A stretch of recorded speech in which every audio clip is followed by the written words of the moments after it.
Olá amigos, tudo bem com vocês? Espero que sim. Bom, então qual que é o tema desse vídeo? Esse vídeo aqui feito exclusivamente para o canal Professor Papini. Qual que é o tema desse vídeo? Me perguntaram não, fizeram uma pergunta, lançaram uma pergunta na página daquele grupo Vida de Advogado, né? Do professor Rogério Gimenez, se não me falha a memória. E a pergunta era: por que a advocacia é tão desvalorizada, tão prostituída? E por que os advogados não são valorizados como os médicos, por exemplo? Olha, a resposta fácil seria: tem muito advogado no mercado. Mas não é isso. Primeiro que se tem muito advogado no mercado, assim, vamos lá. O Brasil é um país de 200 milhões de habitantes, tá? E então qualquer coisa que nós falarmos em qualquer área, doença, profissional, sei lá, qualquer coisa sobre qualquer assunto, o Brasil é sempre um dos primeiros do mundo, se não o primeiro do mundo, porque o Brasil é a quinta população do mundo, tá? Quinta ou quarta ou sexta população do mundo. Acho que a Indonésia passou a gente, não sei, mas é coisa dessa ordem. Então o Brasil sempre estará entre os maiores do mundo em qualquer assunto que você falar, que você imaginar, tá? Seja profissional, seja estatístico, etc. Bom, essa resposta não me convence. Não me convence, tá? Essa resposta não me convence. Porque a gente poderia falar: tem muitos advogados no mercado? Tá, tudo bem, tem 1 milhão de advogados no mercado. 1 milhão é um número mágico, né? Porque assim, tem aqueles que tiraram a ordem, não advogam, tem aqueles que tiraram a ordem e já morreram, mas tudo bem, vamos lá, vamos que tem 1 milhão de advogados no mercado. Quantos médicos vocês acham que tem no mercado? 5 segundos. 5 segundos, vamos lá. 500 mil de médicos. Também tem um monte de médico no mercado. Só que sabe qual que é a questão, meus amigos? Que eu queria colocar com vocês? É sério. Façam uma média, se algum de vocês conhece algum médico, tem algum parente médico, vocês vão descobrir o seguinte: dificilmente você vai encontrar um médico que exerça a medicina que não ganhe pelo menos 10 mil reais por mês, tá? Dificilmente você vai encontrar isso. Na advocacia, esse é um salário de sonhos para muitos advogados, tá? Esse salário. Outro dia, inclusive, uma amiga minha me perguntou se eu conhecia alguém para indicar para advogado sênior na empresa que ela trabalha. Daí eu tenho de curiosidade: quanto está ganhando um advogado sênior que faz? Desde sempre que eu comecei a advogar na condição de autônomo, né? Bem no comecinho tive alguns chefes e tal, bem no comecinho mesmo. Então, de curiosidade, quanto está ganhando? Ela, 7 mil reais. 7 mil reais, um advogado sênior, com 20 anos de formado, etc, etc, que eles exigem pelo menos um idioma, uma pós-graduação, tá? 7 mil reais. E a gente está falando que 10 mil reais é o salário base de qualquer médico do Brasil. E é mesmo. Não estou chutando esse valor, tá? Estou sendo bem modesto até para inferir esse valor. Então, assim, também tem muito médico no mercado. Por que os médicos ganham mais que a gente? Por que os médicos ganham mais que a gente? Né? Essa é uma questão importante.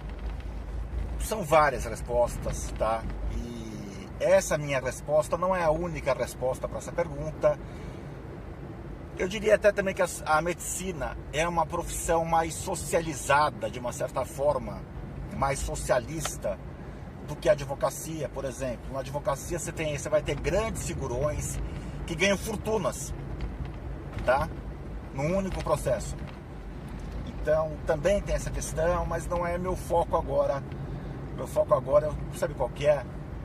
Os médicos ganham mais que a gente, são mais valorizados que a gente, principalmente ganhar. Não vou nem falar ganhar mais, vou falar ser valorizado, porque ganhar mais é uma consequência direta de você ser valorizado pelo seu cliente, tá? Os médicos ganham mais que a gente pelo simples fato que eles se valorizam. e os advogados não se valorizam. Essa é a grande verdade. Essa é a grande verdade. Por exemplo, recentemente no escritório a gente ganhou uma ação de erro médico. Recentemente, tem coisa de 3 ou 4 meses. Gente, eu juro por Deus, para achar algum médico, e olha, tinha sido um erro crasso, depois eu faço até um vídeo comentando esse processo, mas para achar algum médico que aceitasse ser perito assistente do nosso escritório na ação, o corporativismo fala tão alto que foi um calvário. Falando sério, foi um calvário. Eu tive que procurar mais de 30 médicos até achar um que se dispusesse. Mais de 30 médicos, eu não estou exagerando. No processo judicial, o perito foi removido 2 vezes. 2 ou 3 vezes. Por quê? Porque ele estava tentando manipular o laudo pericial para não prejudicar o colega. E olha que o foco da minha ação era só o hospital, tá? Eu não estava nem muito preocupado com o colega em questão que cometeu o erro. O foco da minha ação era só o hospital, porque eu já sabia que se eu fosse em cima do médico na ação, que se meu cliente fosse para cima do médico, que daria também, talvez eu encontrasse uma resistência corporativista muito grande, tá? Então eu procurei ir para cima do hospital só no processo. E mesmo assim foi uma resistência, sabe? Perita, assim, eu perguntava uma coisa nos quesitos, a perita respondia outra, omitia quesitos, assim. O processo, e esse juiz que julgou o caso é um juiz bem rapidinho, para falar a verdade, o processo durou 4 anos em primeira instância. E não foi por culpa do juiz, tampouco por culpa do cartório. Vou dar uma pausa que já volto. Então, meus amigos, voltando, né? Eu parei para encher o tanque do carro daí vamos voltar pro tema do vídeo.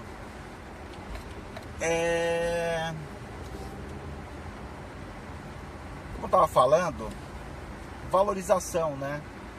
Os médicos se protegem, os médicos se defendem, ao passo que para boa parte dos advogados parece que é um esporte falar mal dos advogados e da advocacia.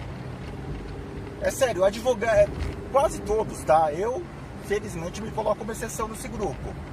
Mas quase todos os advogados que eu conheço falam que o colega perdeu prazo, que o colega cometeu ilícito, sem a maior sem cerimônia. Eu vejo muito isso acontecer. Tá? Eu vejo muito isso acontecer. Eu já falei isso num vídeo uma vez. Eu vou contar uma historinha que eu passei, tá? Certa vez eu tava no fórum, barriga no balcão, vendo o processo, e daí junto ao meu lado do balcão tinha um cliente de um outro processo que eu nem conhecia, do outro lado tinha um advogado. Esse cliente que não era meu cliente, não era nem cliente do outro advogado, vira pro cartorário e fala: tá demorando para sair minha guia, o que tá acontecendo? O outro advogado que estava ao meu lado, sem nem ter visto o processo, sem nem saber, sem nem ter olhado na cara do cliente, vira e fala: ih, teu advogado te roubou o dinheiro. Na hora que eu ouvi aquilo, gente, me deu uma dor, me deu uma pontada na cabeça. Eu virei e falei: doutor, como é que o senhor fala uma coisa dessa? O senhor conhece o processo, o senhor leu o processo? Ele: ah, não sabia que o colega era o advogado do caso. Eu falei: doutor, deixa eu falar uma coisa, para sua sorte eu não sou o advogado do caso, porque se eu fosse o advogado do caso, o colega estaria sem uns 4 dentes da boca já a essa altura. Ele pegou e saiu de fininho, foi embora do cartório. Eu virei para aquele cliente, para aquela pessoa, falei: migão, deixa eu ler o processo com você. Bom, verificamos,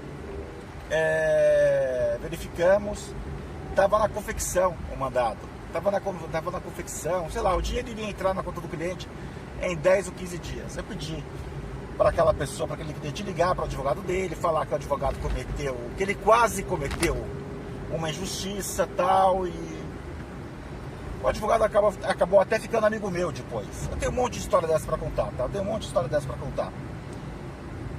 Então é isso, a gente vê com certa frequência Eu não vou falar assim, não é que eu sou corporativista ao extremo, eu sou corporativista sim, tá? Mas aí vai falar, Paulo Papini, você aceita processo contra advogado? Aceito, com uma condição. Eu tenho que ter muita certeza, quando eu falo processo contra advogado, eu falo processo contra advogado em razão de erro profissional. Tá uma coisa assim, eu estou advogando, sei lá, para um banco e o advogado comprou um veículo e não pagou. Eu sou advogado do banco, eu tenho que mover a discussão, eu tenho que mover a busca e apreensão. Você está me perguntando o seguinte, eu sei porque eu já advoguei para escritório de busca e apreensão. A sua pergunta é, você aceita, Paulo Papini, processo contra advogado por erro profissional? Já aceitei 2 vezes na minha vida. Em 2 casos que, lendo a documentação, eu fiquei muito convencido de que havia um erro profissional grave. Em 2 casos, em mais de 80 ou 100 casos que eu fui consultado para esse tipo de questão, né? Agora, os advogados não têm esse filtro. Os advogados não têm esse filtro. Outra coisa que eu costumo falar, que está ligado à valorização da advocacia. Coleguinhas advogados, só aceitem uma procuração de um processo no qual tinha um advogado anteriormente em 3 condições. A primeira delas, o advogado do caso morreu. A segunda dela, o advogado do caso não quer mais. Tá? Acho que nessas 2 condições, né? Ele morreu, ele não quer mais. Ou se ele mesmo está saindo do caso. Não aceita procuração em outras hipóteses. Porque a coisa mais comum que existe, e eu sei porque eu já fui vítima disso, é você como advogado ganhar uma ação de R$1 milhão, e daí o cliente faz a conta de quanto que dá os 20% de honorários que ele contratou com você, mais a sucumbência, que ele faz a conta e fala, porra, deu R$400 mil. E o cliente pega, revoga essa procuração, alegando o motivo de foro íntimo, que é muito vago isso. Ele alega o motivo de foro íntimo e contrata outro profissional, tá? Gente, não aceita esse tipo de caso. Você vai falar, porra, Paulo Papini, mas se eu não aceitar, o outro aceita. Então deixa que o outro aceita, caralho. Deixa que o outro aceita. Deixa que o outro aceite. Não faça você com a advocacia. Porque assim, quando você aceita uma procuração de um advogado que trabalhou certinho no processo, etc, etc, e quando você aceita essa procuração, você é causa do problema desvalorização da advocacia. Quando você é aquele advogado que sai falando mal de todos os advogados o tempo todo, porque o fulano perde prazo, porque o fulano rouba dinheiro de cliente, porque o fulano isso, porque o fulano aquilo, você é parte do problema. Advogados que desvalorização da advocacia. Se os advogados não se valorizam, não é o cliente que vai valorizar a gente, tá? E daí, meus amigos, enquanto a gente não resolver isso, tá bom, eu sei que eu sou uma voz isolada, tá? Eu sou um maluco gritando no deserto. Mas assim, enquanto isso não for resolvido, talvez isso não seja resolvido dentro da minha vida ainda. Mas enquanto isso não for resolvido, a gente vai ver ainda muito, mas muito advogado tendo que fazer audiência por R$50 para sobreviver.